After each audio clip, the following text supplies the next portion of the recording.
It is tough. I mean, Bill Russell is, he's a winner, man. You know what I mean? Like nobody wins Bill Russell.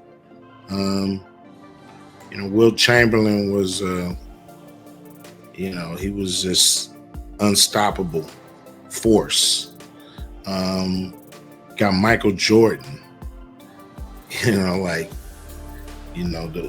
greatest competitor ever. Then you have, Magic Johnson, who to me changed the game in 1,000 different ways. And I feel like LeBron and Kobe,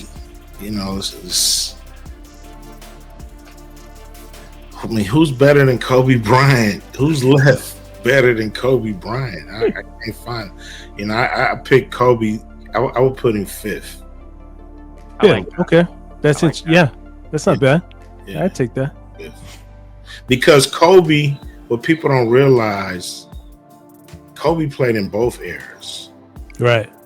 He was able to succeed when it was a man-to-man world that Jordan played in. Jordan didn't face a zone in the pros. So Kobe won championships when it was a man-to-man thing, and then he won them when it was a zone thing. So he played in both eras and was able to dominate in both eras. And then you got, Jordan in one era, and then you got LeBron in another.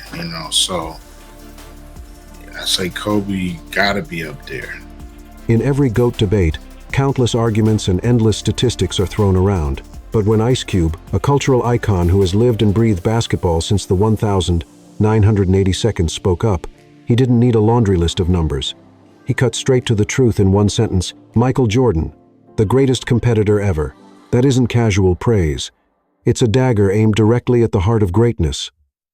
Because basketball, at its core, is a battle of wills, and the greatest of all time must first and foremost be the fiercest competitor.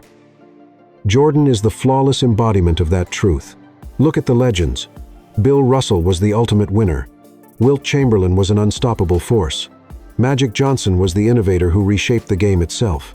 But with Jordan, Ice Cube didn't say most winning, most unstoppable, or most innovative. He said most competitive, because Jordan didn't just dominate with skill, he dominated with spirit. The spirit that refused to accept defeat. The spirit that fueled entire seasons built on revenge.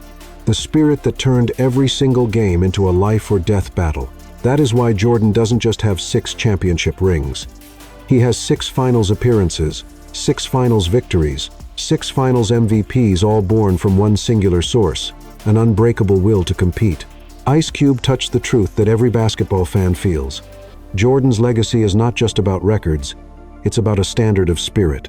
A standard so high that even with LeBron's statistics, Kobe's legend, or Magic's brilliance, they all still fall short. Because no one has ever competed as relentlessly, as fiercely, and as absolutely as Michael Jordan. Jordan is not just the GOAT. Jordan is the flame of competition itself, a flame that has never gone out and continues to ignite every GOAT debate in basketball history. Bill Russell and Wilt Chamberlain. Twin pillars of a different greatness. When Ice Cube laid out his hierarchy of legends, he began with 2 towering figures whose names are etched into the very foundation of basketball history: Bill Russell and Wilt Chamberlain. Russell, as Ice Cube put it, was simply a winner man. And that is perhaps the most fitting description possible. No one has ever embodied the word champion like Bill Russell. 11 championships in 13 seasons, a record so absurd it almost feels mythical. But Russell wasn't just collecting rings. He was redefining what leadership meant. His defensive mastery, his ability to orchestrate team defense, and his uncanny knack for making the right play at the right time made him the ultimate backbone of the Boston Celtics dynasty. Russell's greatness wasn't about dazzling highlight reels or jaw-dropping scoring totals. His greatness was measured in banners, in legacies, in the collective triumph of a team that he lifted to immortal heights. Wilt Chamberlain, by contrast, was the very definition of an unstoppable force. And how else could you describe a man who once scored 100 points in a single game. Wilt was a living anomaly, a player whose physical dominance bordered on unfair. 7'1", supremely athletic, and blessed with endurance, Wilt put up numbers that have never been touched. He averaged 50 points per game in a season. He once grabbed 55 rebounds in a single contest. He forced the league itself to change its rules, widening the lane, altering free throw regulations just to keep the game remotely balanced. Wilt was not just a player. He was a natural disaster wrapped in a uniform, overwhelming everything in his path. Russell and Wilt stood as foils to one another. Russell defined his greatness through selflessness, sacrifice, defense, and the relentless pursuit of victory. Wilt defined his through individual brilliance, sheer domination, and numbers that still read like misprints in the record books. One was the ultimate winner, the other, the ultimate force. And yet, even as monumental as they were, Ice Cube's framing made something clear. Their greatness, while undeniable, belonged to a different category. Russell and Wilt were titans of their time, shaping the narrative of the game in distinct ways. But their brands of greatness, winning at all costs for Russell, dominating at all costs for Wilt, were not quite the same as what Michael Jordan would later bring. Because Jordan, unlike either, would fuse the obsession with winning and the hunger for domination into one relentless flame, Russell and Wilt remain eternal pillars of basketball's foundation. But Jordan would become the fire that burned across every era, setting the ultimate standard of competition that no one could touch. Magic Johnson, the game changer. After mentioning Russell and Wilt, Ice Cube turned to a figure who, in his words, changed the game in 1,000 different ways. That figure was Magic Johnson. If Russell symbolized winning and Wilt symbolized dominance, Magic represented transformation. At 6'9", Magic was a point guard in a center's body, something the NBA had never seen before. He shattered the traditional mold of what positions meant. Guards weren't supposed to be that tall. Big men weren't supposed to handle the ball like that. Yet Magic blurred every line, proving that basketball was not bound by size, but by skill, vision, and creativity. From the moment he stepped into the league in 1979, Magic changed the rhythm of the game. His fast breaks, his no-look passes, his court vision, they weren't just effective, they were electric. Showtime wasn't just a nickname for the Lakers. It was a revolution in how basketball was played and consumed. He turned the game into theater, into spectacle, without sacrificing competitiveness. And Magic's impact wasn't just stylistic. He was a winner. 5 championships in the 1,980 seconds, 3 MVPs, 9 finals appearances. He led the Lakers to the mountaintop again and again, often against the very titans Ice Cube listed alongside him: Bird, Jordan, Isaiah, Hakeem. What made Magic so transformative wasn't just his success, but his ability to expand the definition of greatness. Before Magic, point guards were floor generals who passed first and shot sparingly. After Magic, the floodgates opened: tall playmakers, versatile forwards, positionless basketball. Today's NBA, with players like LeBron, Luka, and Giannis blurring positional roles, traces its DNA back to Magic. So when Ice Cube put Magic in his hierarchy, it wasn't just about the championships. It was about how he reshaped the very fabric of the game. Magic Johnson didn't just win. He changed how basketball was imagined, how it was played, and how it was loved. And yet, even in the face of all that transformation, Ice Cube still framed Jordan differently, not as the man who changed the game, but as the man who competed harder than anyone who ever touched a basketball. Kobe Bryant, the bridge between two eras. Ice Cube highlighted a truth that many people often overlook. Kobe Bryant was the only legend in the GOAT debate who dominated in 2 completely different worlds: the brutal man-to-man era that Michael Jordan thrived in, and the complex zone defense era of the modern NBA. This isn't just a tactical footnote. It's proof of Kobe's supreme adaptability, a quality that sets him apart from almost every other legend. In the man-to-man years of the late 90 seconds and early 2000 seconds, defenders could hand-check, bump, and physically impose themselves in ways that modern players never face. Kobe rose in that environment as a pure shot creator. Explosive first steps, devastating crossovers, airborne up and unders, and body control so precise it allowed him to score even through suffocating defense. He studied Jordan's footwork down to the smallest detail, but he didn't simply copy, he reimagined it at the tempo of his own era. When the NBA opened the door to zone defenses in the early 2000 seconds, many superstars saw their games constricted. Kobe found opportunity. He shifted his attack into the mid-post, where footwork, shoulder fakes, spins, and fadeaways turned the very help defense of zone schemes into a half-step too late. Zone defenses were designed to build walls at the rim. But Kobe transformed the mid-range, the supposed soft spot, into his personal execution chamber. Kobe's strategic peak came between 2008 and 2010, when he led the Lakers through Phil Jackson's triangle offense. In that system, Kobe became the central processor, anchoring at the pinch post, forcing double teams, swinging the ball to the weak side, then cutting back for the dagger. By then, his legs were not as explosive as at 23, but his mind had become sharper, his moves distilled into pure efficiency. Less motion, more meaning. And Kobe was not just a scorer. On defense, he set the tone. He hounded opposing stars, navigated screens, anticipated plays before they developed, and established the standard that his teammates had to match. When Kobe locked in, the Lakers' entire defensive unit rose with him.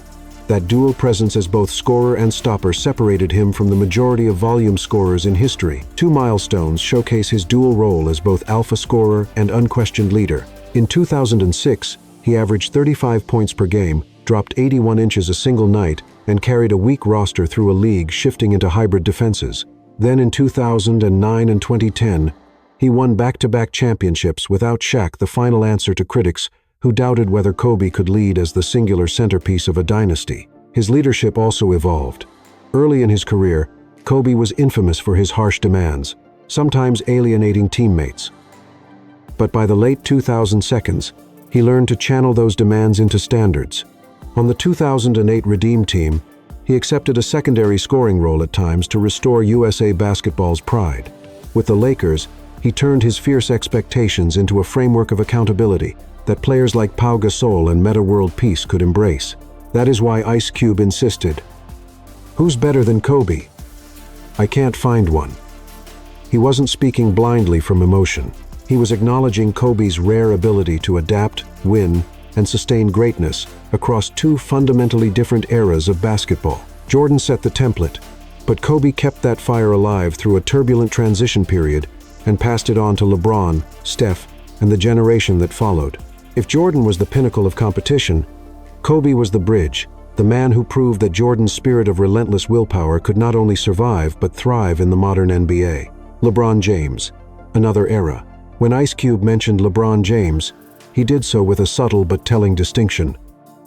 Then you got Jordan in one era, and then you got LeBron in another. That single phrase says it all. Ice Cube wasn't dismissing LeBron's greatness, far from it. He acknowledged LeBron as one of the all-time greats, but he placed him in a separate category, almost like a separate timeline. Jordan defined his era. LeBron defines another. The difference lies not only in their styles, but in the context that shaped their legacies. LeBron entered the NBA in 2003, carrying the weight of impossible expectations as the chosen one. From day one, he was compared to Jordan, measured against a standard that had been carved in stone a decade earlier. And while LeBron lived up to much of that hype, 4 championships, 4 MVPs, the all-time scoring record, his path was markedly different from Jordan's. LeBron's greatness has always been tied to versatility and longevity. At 6'9" and 250 pounds, he blurred the lines of position, combining the vision of Magic Johnson with the physical dominance of Karl Malone. He could score, pass, rebound, defend multiple positions, and extend his prime across 2 decades. That breadth of ability is what makes him unique, but it also distinguishes his legacy from Jordan's laser focus on competition and Kobe's obsession with mastery. Ice Cube's choice of words, "another era," also reflects the culture LeBron came to symbolize. This was the era of player mobility, super teams, and narratives shaped as much off the court as on it. From the decision in 2010, to his return to Cleveland, to his move to Los Angeles, LeBron's career was a series of chapters written in real time, a constant reshaping of legacy. And yet, this era also carries its complications. For all his statistical dominance, LeBron's finals record 4 wins in 10 appearances contrasts sharply with Jordan's perfect 6 for 6. The sheer number of finals trips speaks to LeBron's endurance and excellence, but the losses leave questions that Jordan's resume never allowed. That is why Ice Cube's phrasing matters. Jordan belongs to the era of the ultimate competitor, flawless in finals play. LeBron belongs to another era, one where greatness is expansive, versatile, but not without blemishes. Ice Cube's placement of LeBron, then, isn't an insult. It's an acknowledgement that LeBron stands among the greats, but in a different lane. His era is defined by adaptability, by longevity, by the evolution of the modern NBA. Jordan's was defined by pure competition. Kobe bridged the gap between them. LeBron is one of the greatest. But as Ice Cube implied, he belongs to another chapter in the story of basketball, not the same page as Michael Jordan. Conclusion: the Kareem factor. And yet, there's one name Ice Cube didn't even mention in that conversation, a name that changes everything. Kareem Abdul-Jabbar. 6 championships, 6 MVPs, the all-time scoring leader for nearly 40 years, the only player in NBA history to dominate at every level: high school, college, and the pros, with a career that spanned 2 full decades of excellence. Kareem wasn't just part of basketball history. For a long time, he was the history. When you factor Kareem into the conversation, the hierarchy shifts. Jordan remains the ultimate competitor, the GOAT of GOATs. Russell, Wilt, Magic, and Kobe hold their rightful places as legends who defined eras in unique ways. And Kareem, with his sustained dominance and unshakable resume, sits firmly above LeBron, which means the uncomfortable truth is this: LeBron James isn't top 5. He isn't even top 6. To be precise, he falls to 7th, behind Kareem. LeBron is great, but Kareem was greater. And that's the piece Ice Cube left unsaid, a reminder that in the true pantheon of basketball immortality, LeBron's seat is one row lower than his fans like to believe.